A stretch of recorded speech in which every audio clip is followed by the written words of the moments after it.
Hello, everyone. By my clock here, I have us at our start time, depending on your time zone, whether it's 9, 10, 11, 12, 7, if I'm getting Irish time right, or 6, 5, get all of those messed up. On behalf of the CWR staff and board of directors, I'd like to welcome you to this webinar on the universe story and the changing the world by living its lessons. I'm Tammy Townsend-Denny, the communications director for the Sisters of the Holy Family of Nazareth, based near Chicago. I'm also a member of the CWR board and chairperson of the membership committee. Before we get started here, I'd like to go through just a few housekeeping items so that we can all be on track here. One of the important things to remember with this and keep in mind is that the study of the universe story is a lifetime journey. We do not expect to cover everything that we possibly can in an hour. The intention of this webinar is to plant the seeds to encourage you to explore more on your own and beyond this webinar. You will be muted throughout the webinar. If you have any questions for our panelists, there will be a Q&A session at the end of this webinar. At the bottom of your screen, you will see there's a place where you can submit questions under the Q&A. If you'll just submit those written questions, we will be submitting those to the panelists when we come to the end here. I'd like to do a few introductions before we begin here and express my extreme gratitude to all of the panelists for volunteering their time to provide this information to our CWR members. And to give you the backgrounds and bios of each of the panelists would actually take the entire webinar for us to go through. They are very highly accomplished people who have done so much with this. So please be assured that the people who will be sharing their knowledge and experience with you have started institutes, have published books, have run seminars, and are providing a wealth of knowledge and experience with this webinar. So with that, we have Kathleen Noone Deignan, a sister of the Congregation of Notre Dame, Meg Gemar, a sister of St. Francis of Dubuque, Iowa, Annette Marshall, a Benedictine sister of Erie, Pennsylvania, Colette Kane, a Dominican sister, Joan O'Sullivan, a sister of the Presentation of the Blessed Virgin Mary, Arlene Flaherty, a Dominican sister who has contributed to this presentation but is unable to join us today. We also have Mary Jean Sliwinski, Felician sister, Lisa, I'm gonna mess it up now, Tabachnick, a lay director of communication for the Sisters of St. Joseph of Toronto, and Suzanne Ryder, a sister of Mercy. We also have Brian Lavelle, who is our CWR communication and membership manager, who has been the brains and coordinator behind all of this to make all of this possible. And he is also the one doing, making sure that this webinar goes smoothly in the background. So huge gratitude to Brian for being a part of this. So with that, I would like then to turn this webinar over to Annette Marshall, who along with Kathleen and Meg will lead us into what is the universe story. So if you'll give us just a moment for that awkward unmuting of people on Zoom so that they can speak here.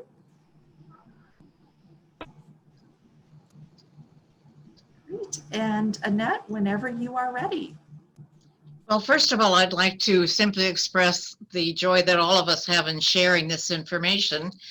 And hopefully you've all had a chance to see the film, The Journey of the Universe, which was suggested. But whether you saw it or not, we would like to do a 1-minute recap. So hold on to your hats. Here we go.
So there you have it.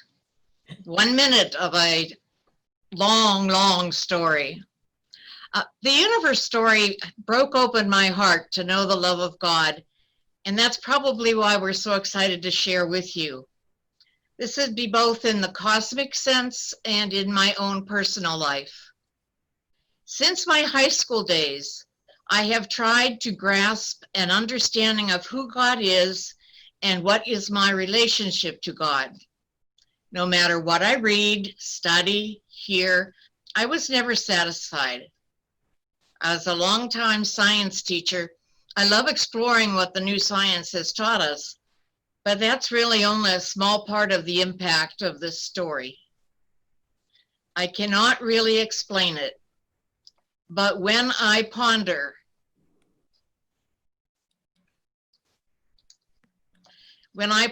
what I have learned, what I have known, what I have experienced in this new cosmology, I feel truly grateful. It simply is within me to have great joy. Thomas Berry, co-author of the book, The Universe Story, tells us that it is all a matter of story. For many centuries, the story of Adam and Eve in the garden formed the basis of our story. Humans were created from the mud of the earth and placed on the earth to care for all creatures. God spoke directly to Abraham, Moses, and the prophets, and was directly involved in the lives of the people. With the dawning of the age of science in the 16th century, our story changed. God became a distant landlord who created everything and then left it to humans to figure out how everything functioned. And that's where we were when I was growing up. Now we have a new narrative to ponder.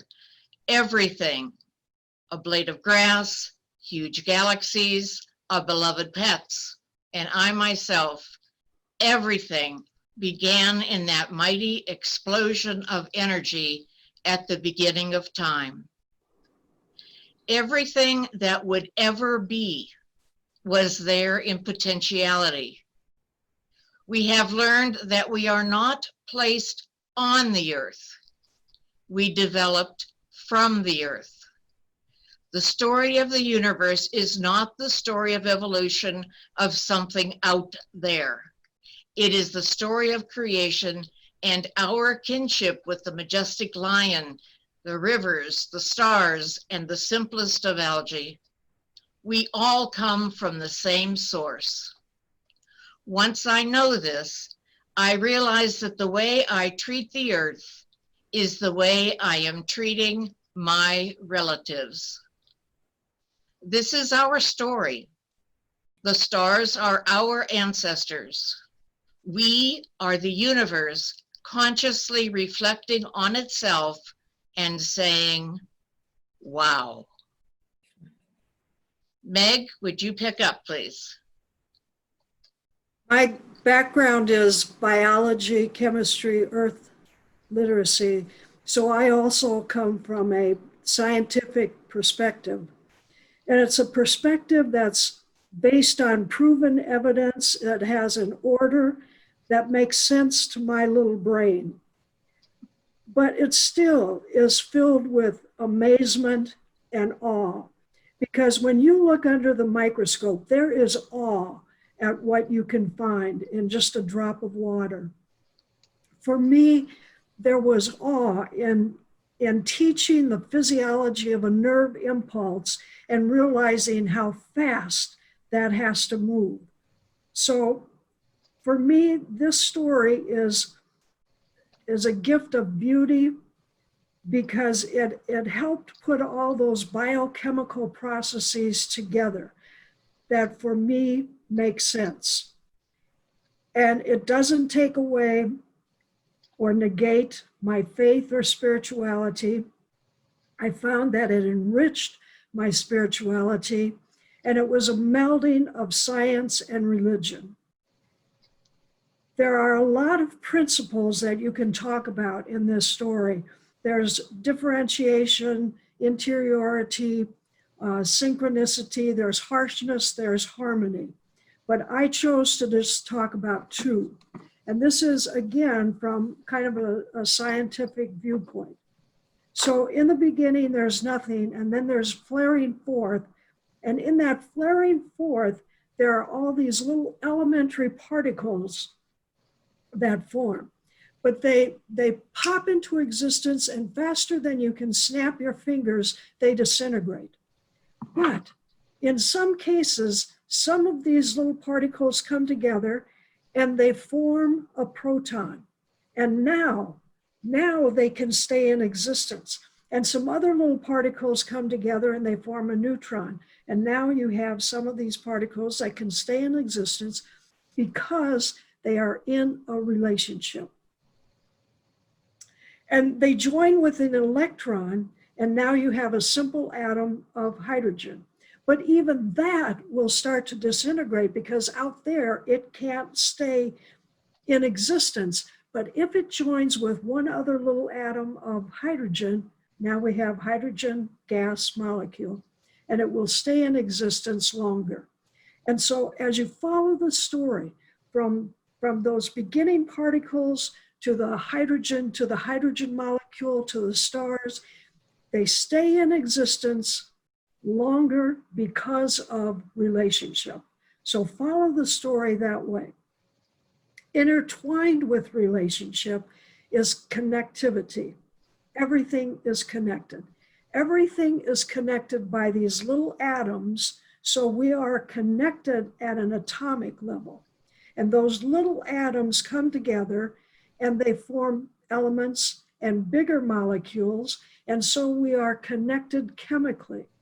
And all living things are connected biologically because we all have the same little mechanisms that break down molecules, put them together, that have a code to remember how to do that, the genetic code. And all of those mechanisms were formed in those little bubbles at the beginning of Earth time, which is really, when you look at that, is an amazing story. All of those atoms, which we find everywhere, also give off energy. So we are composed of atoms. The oceans are, the mountains are, the butterflies are, everything is atoms. So everything is giving off this energy, and all those energies are interconnected. So follow the story. I can follow that story scientifically, but then I have to say to myself, okay, how do I spiritualize the story? In the beginning, there is nothing, there's this flaring forth. Astrophysicists cannot explain why that happened, what caused it, how it happened. I believe in a creator, and I still don't know how it happened, but it happened. So I believe that this creator started this whole process. And I searched scripture for imagery, and you'll find, the word went forth, the hand of God, an idea, a thought, and the breath of God. And I kind of like the imagery of breath of God. And Brian Swim in the movie calls it the cosmic breath. So from this breath came all those elementary particles by all those stages of new relationships. Julian of Norwich says, if you believe in a creator God who is all holy, all good, all loving, then the only thing that creator God will create is all good and all holy. Catherine of Siena has a poem where she says, all creation is blessed. The mountains know it, the oceans know it, the trees know it, the birds of the air know it. And in the first Genesis story, God looked at all that God had created and said, this is very good. So for me, all those beginning particles were created good, holy, divine, blessed. And all the following stages of the story are good, holy, divine, and blessed. And so we are all connected spiritually. Kathleen. Hello and greetings to everyone. My name is Kathleen Noone Deignan. I'm a sister of the Congregation of Notre Dame and professor of religious and environmental studies at Iona, where I direct the Institute for Earth and Spirit. The universe story has offered me a glorious narrative that awakens both my mind and heart and invites me to greater and deeper mystery in the living, creative, self-emptying God. A poet of the universe story has summarized its power and its mystery in this way. The universe is the secret one growing a body. As the Hindu poet Lala once said, "Wherever I go, I see your face, O God."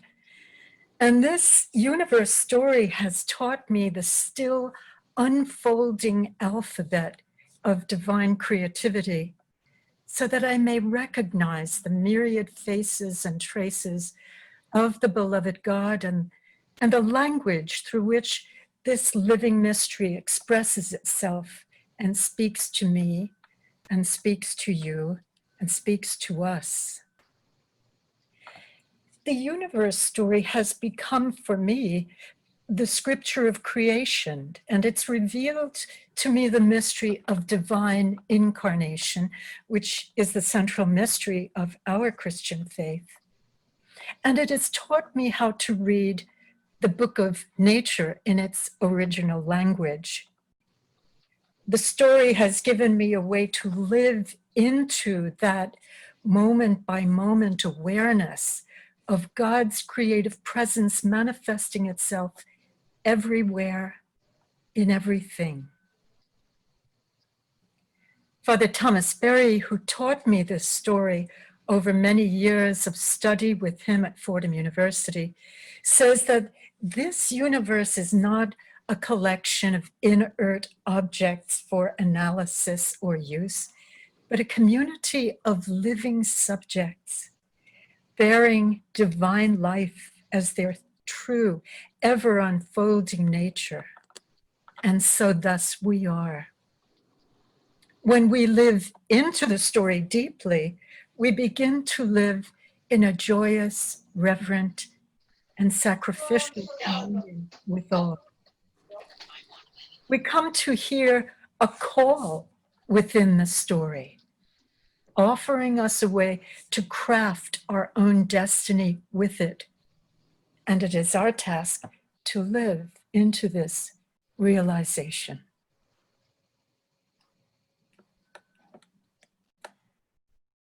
Annette?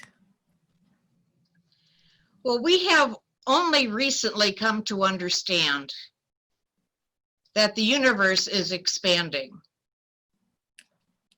It is changing and moving toward ever greater complexity. So many parts of the story are fascinating. My personal absolute favorite is the development of photosynthesis. It's like magic. How did these little one-celled, transparent, uncomplicated, didn't even have much structure, how did those little organisms develop the ability to capture the energy of sunlight and change water and carbon dioxide into food? And because they did, we're here. When you look back at the stories all the way through, one act, which may seem simple of itself, leads to another, leads to another. If photosynthesis had not happened, there would be no food for any higher organisms. And there would be no way for us to have an atmosphere with enough oxygen in it and with enough carbon dioxide not in it that we could even survive. This shows us that creation is constantly moving toward a greater amount of complexity. There actually seems to be an intention, a direction to the way this change is happening.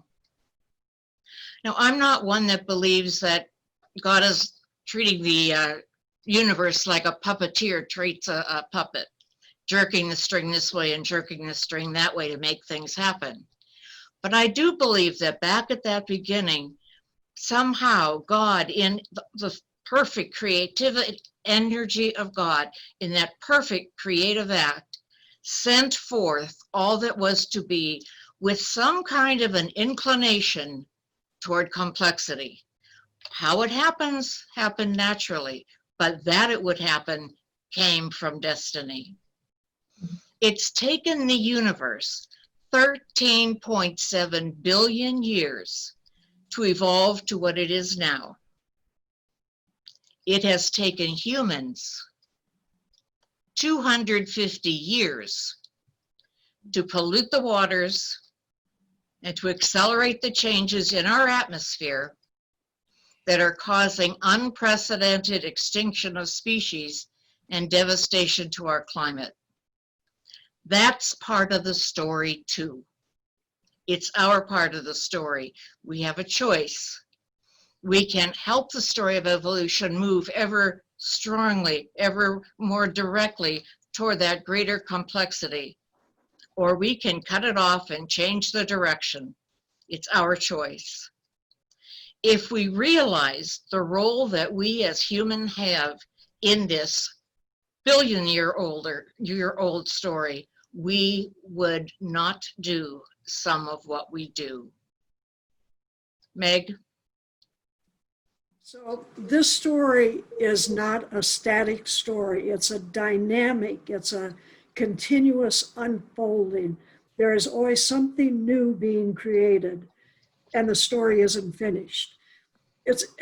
For me, it's like the universe is saying, okay, we've accomplished this, let's see what else we can accomplish. So as you follow along, we made the universe made it possible for those first cells, and then we made more life forms to happen.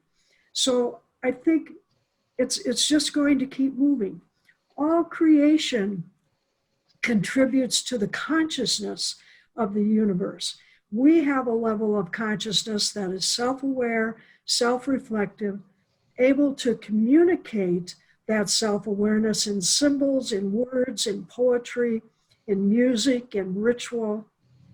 But what will be our next contribution to the consciousness of the universe? Will we continue on with dominance and competition, or will we finally, as a species, overwhelm the conscious universe, living in cooperation, realizing that we are partners and we are kin? Kathleen. Thank you, Meg. Thank you for leaving us with that most provocative question. Of course, the universe is a spiritual mystery. As Teilhard would say, about ourselves, we're not human beings having a spiritual experience, but we're spiritual beings having a human experience within this universe process. And so of the many other gifts that the universe story continues to offer me, and I'm sure to you, is the challenge of generating creatively a new kind of Christian spirituality, one that's more original and more related to the earliest intuitions of our traditions and the teachings of our great masters. For me, this spirituality is radically incarnational and cosmic. It's deeply Christic and intimate, as was the first Christologies of the Christian event, as we know from St. Paul and the earliest Christian teachers.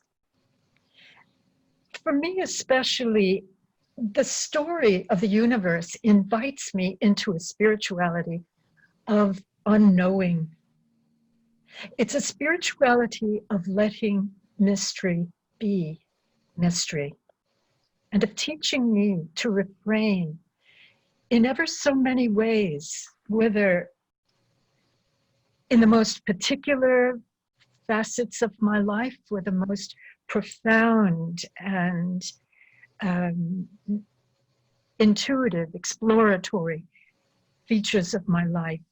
It teaches me to refrain from needing to know, from needing to figure out, to fix, to fret, to be frightened or impatient about this unfinished work of God's in-process story, God's art. It invites radical trust and radical hope. So the gift of the universe story is an invitation, really, to endless surprise. It's to rejoice and be glad that I'm even one tiny little instance of such divine adventure, and to be willing to learn the ways of intimacy and mercy and co-creativity that being a being in the great flow of divine being offers as gift and promise.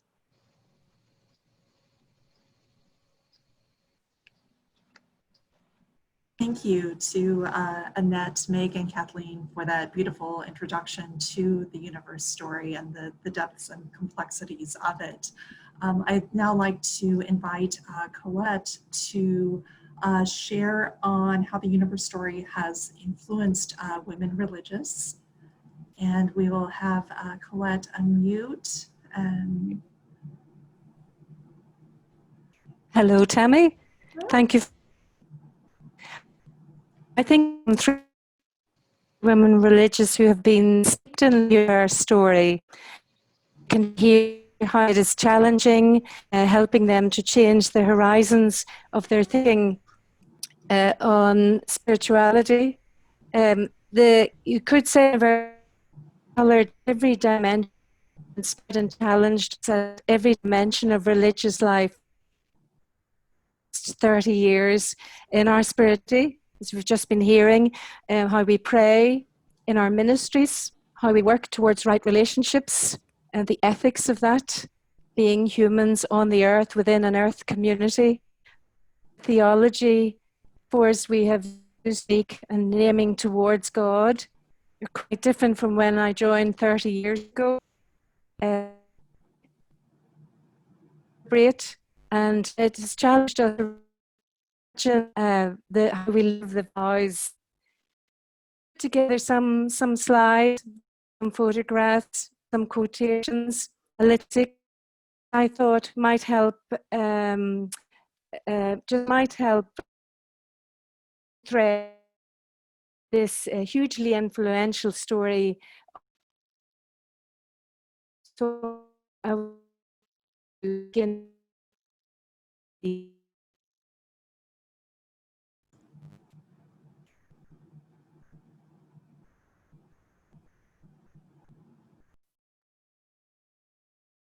So I just said there, I wonder would Brian be able to play? Yeah. The role of religious women in the church is a prophetic one.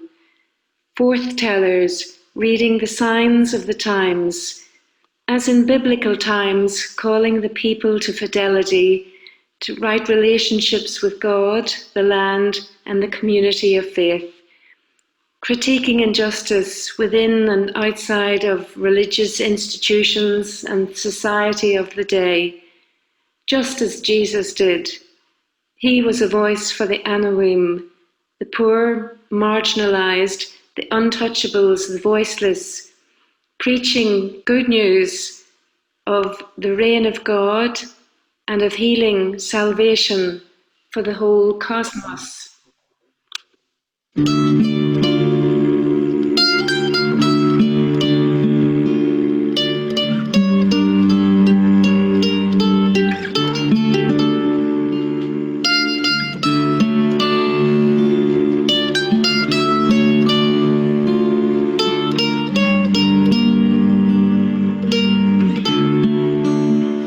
Whichever way you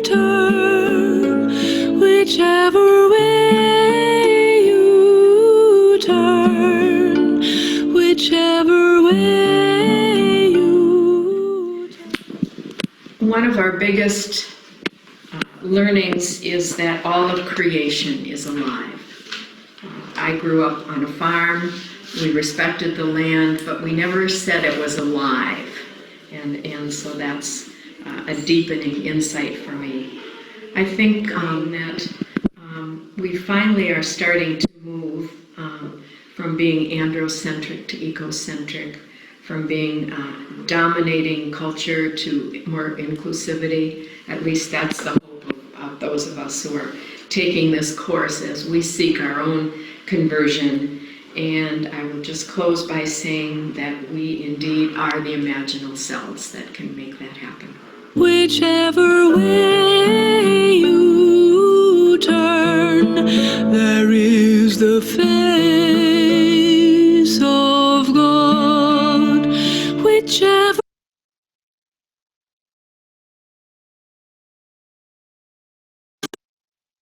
way you turn, whichever way you turn, whichever way you turn, there is the face of God. Whichever way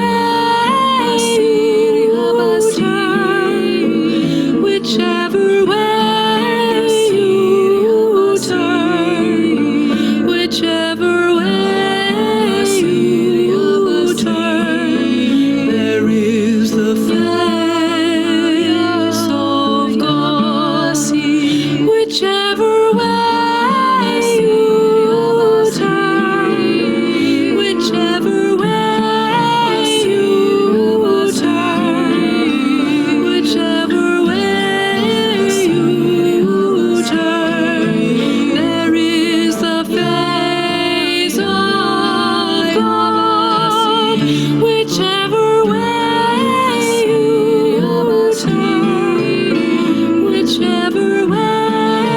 you turn, whichever way you turn, whichever way you turn, there is the face of God.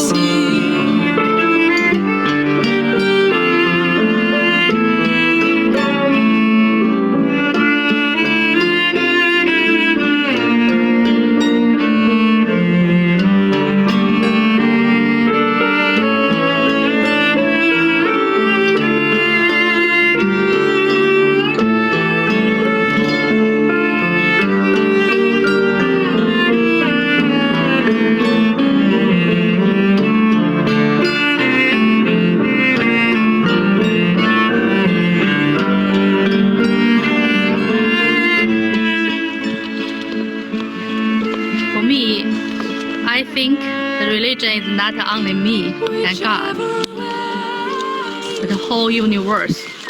So we need a new language to explain our faith, and also we have to change the definition about things. Yeah, thank you.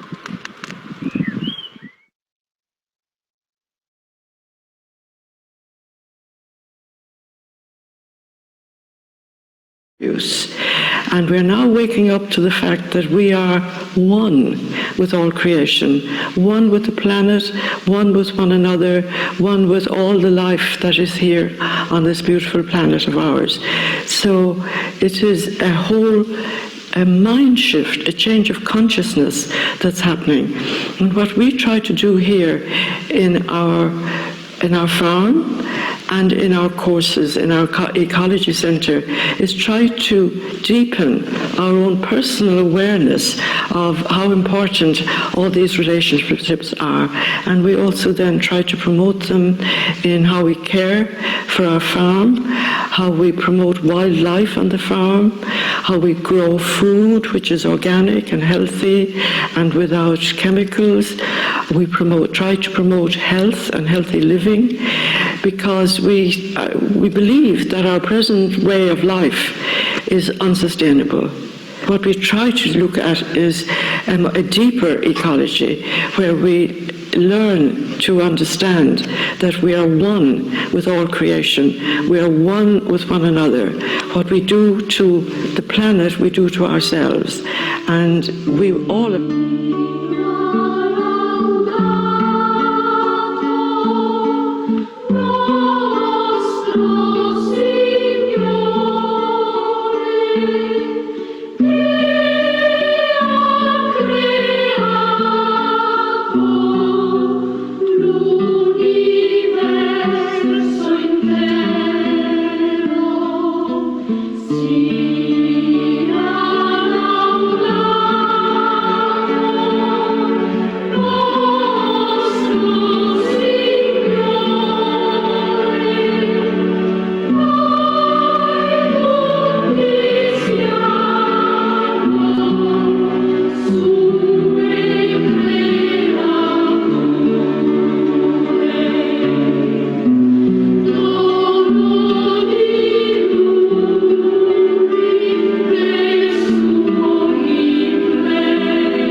Thank you, Colette, for presenting that video, and our apologies to those who are experiencing some connection issues. It is the limits of our technology at our individual locations as we connect across the world with this. And Colette is actually on holiday at the moment, connecting with us.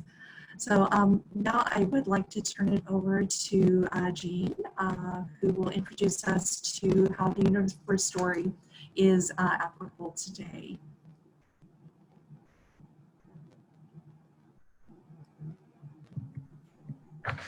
I believe I was not, I was muted. Thank you very much. I want to share with you the contribution that Sister Arlene Flaherty sent. And she talks about that we've heard a lot about cosmology inherent in the universe story, and we find ourselves asking, what value does the universe story hold in our lives today? Well, it's possible to conceive that while it's a mystifying story with great images and narrative, we can still wonder if it makes a difference, and it really does make a difference in our world. Before the invention of the Hubble telescope and technologies that enabled us to peer into that birthplace of the universe, our worldview was, as the sisters explained, is primarily shaped by the great chain of being cosmology.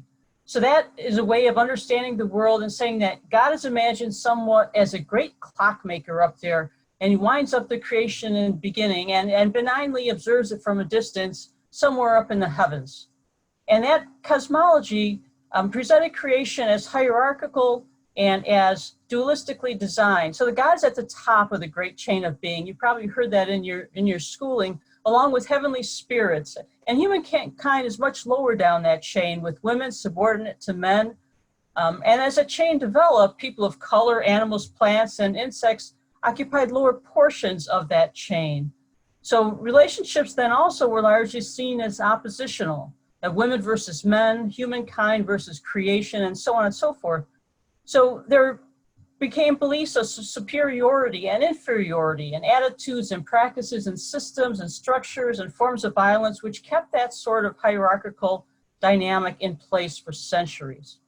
Well, the universe story, as we're coming to know it at the dawn of the 21st century, tells us that God is not up there. God is everywhere, within us as well as without that entire creation. So unlike that clockmaker image where God winds it all up and observes it from the distance, God is the energy that brought the universe into being and continues to sustain its emergence and evolution at every single level of life. So the universe tells us that we're all interrelated. We've emerged from ancestral stars, just think of that, and we share the same common DNA. So the universe story illustrates the palette of creation displays diversity, collaboration, mutuality, and cooperation. So we look at the great sufferings of our world today, the racism, sexism, classism, and so forth. We recognize that we are rooted in a cosmology still that perceives life as hierarchical and dualistically designed. And it's important it is for us to work on policies and practices that ensure justice for all. It is critical that we work hard to promote the universe story and its principles so that human consciousness will evolve beyond that misguided worldview that leads to so much injustice and violence. So the universe story tells us that the consciousness of humankind, like the rest of the universe, is in a dynamic of expansion, transformation, and new possibilities. And if we want to create a better world, we have to tell a whole new story. That's where I add my 2 cents in. The universe story tells us, and I quote, that life is a partner to the earth. We are participants in a vast system like a living cell. In today's world, Pope Francis, in his encyclical on care for creation, reiterates that fact that we are in a relationship with all things and that we must correct that notion of spirituality and our hierarchical thinking. We must look at ourselves as part of the great whole and respect all the parts of it. And just to read a couple of quotes from the beginning of that encyclical on care for our common home, Pope Francis says that human life is grounded in 3 fundamental and closely intertwined relationships: that with God, our neighbor, and with the earth itself. And that nowadays we must forcefully reject the notion that being created in God's image and given dominion over the earth justifies absolute domination over all creatures. And it would be mistaken to view other living beings as mere objects subjected to human domination. And he goes further to say that completely at odds with this model are the ideals of harmony, justice, fraternity, and peace as proposed by Jesus. Thank you, Tanya. Thank you, Jean. With all of that information, it's a lot to take in. And Lisa, as a communications director, has put this into practice in a campaign for the congregation that she works for. So Lisa, I will have you take it now.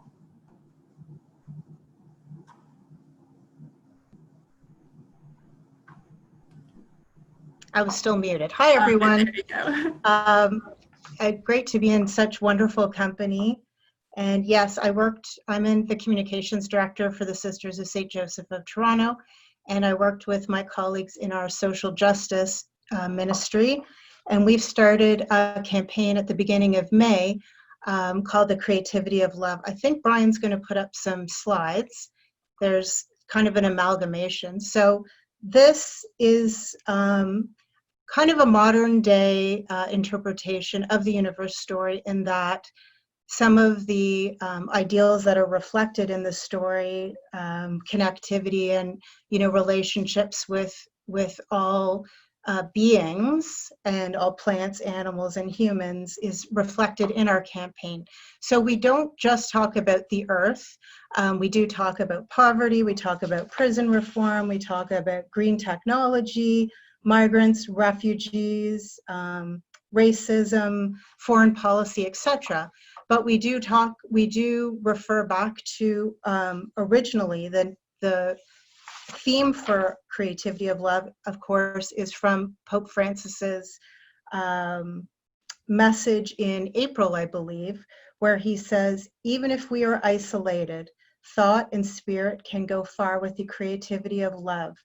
This is what we need today, the creativity of love. So using his words, being inspired by his words, as well as the UN's Sustainable Development Goals and social justice ideals, we have put the social media campaign on Twitter and Facebook every Monday and Thursday beginning in May, and it will go all summer until September. And we've had a very positive response, lots of comments and likes and shares. And it's just meant to be a hopeful and educational campaign to kind of reiterate the sisters' ideals for social justice, climate justice, and water justice. So that's really it in a nutshell. Happy to answer any questions at the end of this presentation. Thank you. Thank you, Lisa. And to begin to bring this all together in something that makes sense for us as communicators for Women Religious, I'd like now to turn it over to Suzanne, please. And I think you're unmuted now. Oh, thank you. I was just saying hello to everybody, and I hope you're all comfortable there.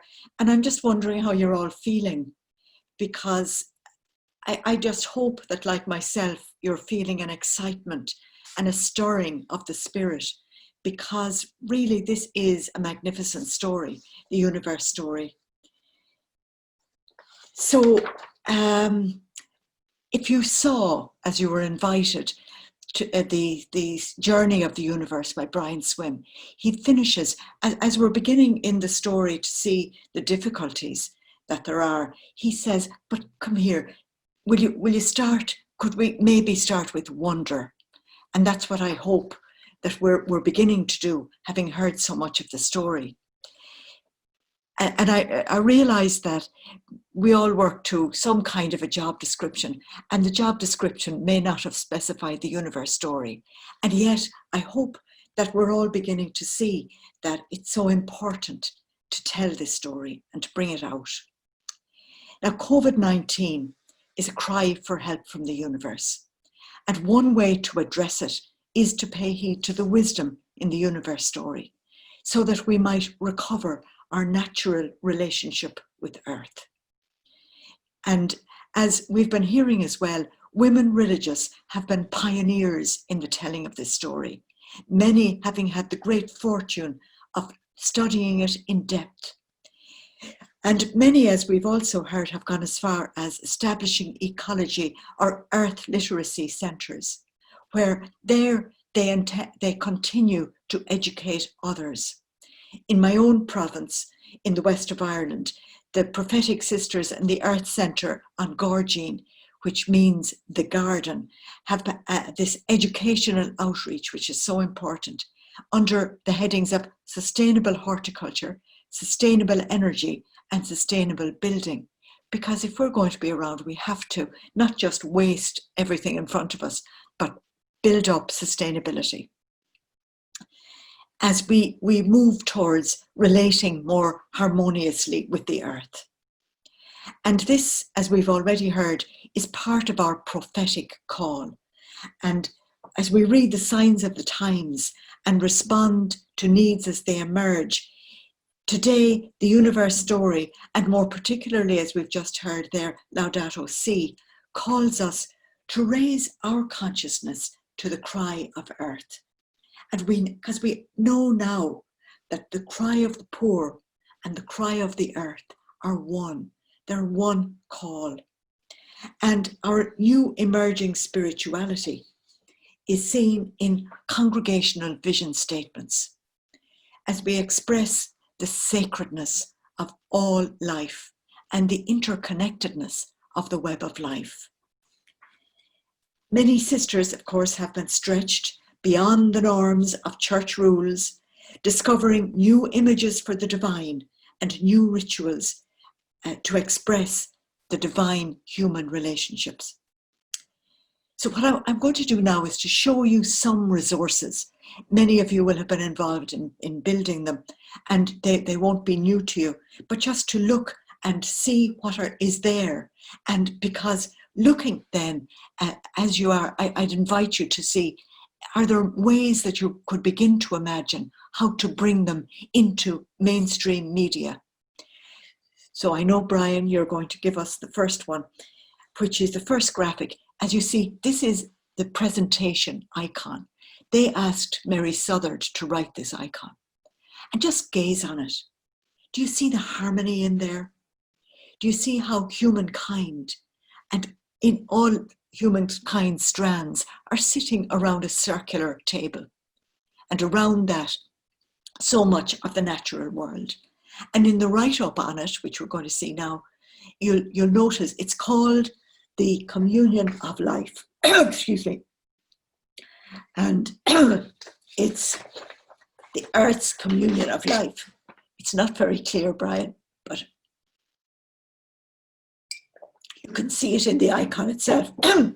Sorry, there is the great flaring forth at the bottom of it, and you can see how it's all feeding one into another. You see the waters, you see the mountains, you see the animals, the fish, the sun, which is giving us our energy, and all of it together. And we'll see one more part of it, I think. Have we got it all there, Brian? So the next thing then is, and another part of it, just that they say in it, is every meal is sacred, Eucharistic. And I think we're learning that a bit more since we're not going into churches. We're discovering that more in our own houses where we have communion going on. Now, the next one is, the next graphic is from the Mercy World Mercy.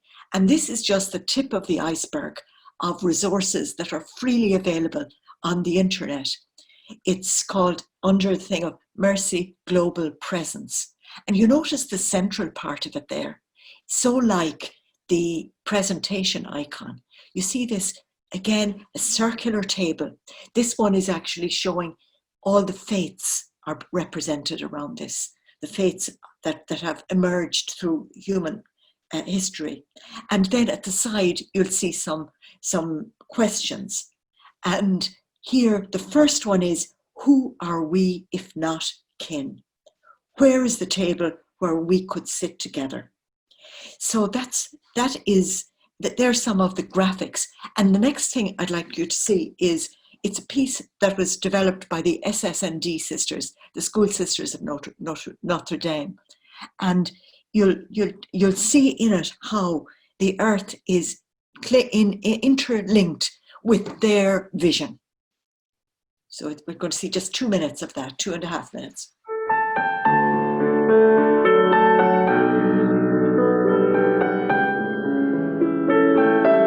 We, School Sisters of Notre Dame, direct our entire lives toward that oneness for which Jesus Christ was sent. At this critical turning point in the sacred history of creation and humanity, we have heard our deep desire to trust and dare.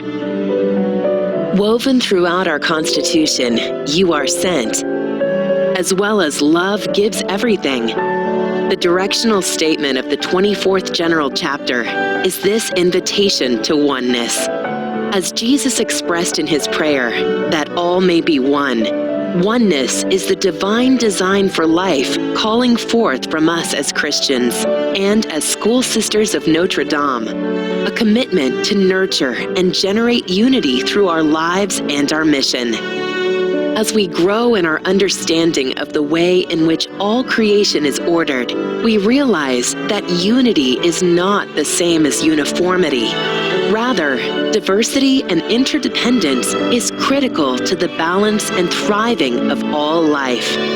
The diverse, fragile, yet generative web of life of which we are a part is created and sustained through right relationship, mutuality, and cooperation among many varied life forms. Reflecting on our current reality and its roots in how we see the world and our place in it, Pope Francis wrote in Laudato Si, "The violence present in our hearts, wounded by sin, is reflected in the harm we have inflicted on our sister Earth. Earth herself, burdened and laid waste, is among the most maltreated of our poor. She groans in travail. We have forgotten that we ourselves are dust of the earth. Our very bodies are made up of her elements. We breathe her air, and we receive life and refreshment from her waters." The directional statement calls us to be aware that we are at a critical turning point in the sacred history of creation and humanity.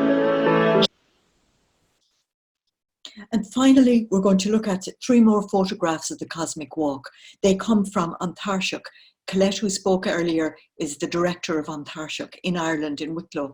And you just see how gradually the Cosmic Walk is explained and people then do it. It is actually showing the spiral of the universe story. And it's where we actually embody the story. So with all of this, we can see that there are resources there. And one thing I would suggest is that maybe a bank of these resources might be there, could be considered, because I have met such generosity in the different orders in sharing these resources, both in the development of this webinar. So I imagine it wouldn't be too hard to do that in order to show the great wealth that there is in the universe story, and to make it seen, if the story could come out of its relevance to where we are, how we are living, what a wonder we could do. So I would just finish to say we're in a good place to be part of CWR as we dream new ways of addressing the needs of our time. Together is the only way forward. We are called into oneness, and let it flourish. Thank you very much. Thank you, Suzanne, and thank you to all of our presenters and panelists for being a part of this and sharing your experience and knowledge. If there are any questions at this time, if anyone wants to type them either in the chat or the Q&A, we would be happy to submit them to our panelists. I encourage you to, we can maybe pull together a list of ways to find more information about the places that the panelists have mentioned, the institutes that they work for, the books that they have published, if you're interested in exploring more on the universe story. Let's see here, I'm not seeing any questions come through just yet on it. I would like to thank everyone for their patience with the limits of technology, and I know we have experienced some fuzziness and some audio issues. It's part of the reality of the world that we are in. We have one comment here of thank you for this wonderful compilation of this program. Let's see if there's anything else. Seeing it come through here. But once again, we're just very grateful to everyone for being a part of this. And Brian will be sending out a survey after this to get your feedback on this, so that as the membership committee and the education committee begin to pull together these things, we can know more about what you like and want to see more of. And we are just, thank you to the panelists again for taking the time to be a part of this and share their knowledge, and to all of the participants for taking the time to be a part of it. And it looks like I do have some questions that came in here. One came in from Joanne Gallagher. Perhaps as communicators, we can look at the kind of collaboration about which Lisa spoke that can be shared as a model for all. And another, thank you for your presentations and collaboration. Is there one thing that you feel is most urgent? Where do we put the energies that we have? And I will unmute our panelists here if someone would like to chime in on that. Where would we where would you, in your knowledge and experience with the universe story, put your energies? Where should we focus our energies? I would say that authenticity is a key. If you really know the story and love the story, you can't help but share the story. In our case, we share it quite a bit with children, and they jump right in. It's not enough to just intellectualize it if it doesn't end up being part of how we act, what we do. In treating one another, in treating the earth, it's not just a concept. I would like to also suggest that I think we really need to leverage our various platforms. I think education is key. I think finding our way into a larger forum for promoting this vision, these values, the virtues that will arise from them. This is really important so that we're speaking beyond our, in a sense, parochial world, that we allow ourselves to really be evangelists of the new story and also of the critical moment. That is so important. The universe story leads us to the great work of transforming our culture into one of sustainability and promise. Thank you, Kathleen. We did have one comment that came in here of thank you, so inspiring and motivating, and so much to digest. I absolutely agree with that. I hope we can gather resources in one place so that we may review them and start to narrow down our approach to the story for our congregations. And that's where the beauty of CWR comes in, is that we can begin to compile this so that our members can have access to this. Other questions? I don't see any others that have come in. Do our panelists have any last final words that they would like to share? Well, could I say that really at this time of COVID-19, it seems it is a huge threat, and yet it's a huge opportunity. And because it's calling us so definitely to live more gently, in a more gentle relationship with the earth. So it's just, if we could do something to dispel the fear and give direction towards cleaner living, for want of a better term. Well, thank you, Suzanne. So we are right at our time now to wrap up this webinar. Thank you to everyone for being a part of it, and a reminder that you will be receiving a survey from Brian, and we would greatly appreciate your feedback on your experience with being a part of this. So thank you to everyone, and so now it's time for us to start doing our reading and research and living the universe story. So thank you.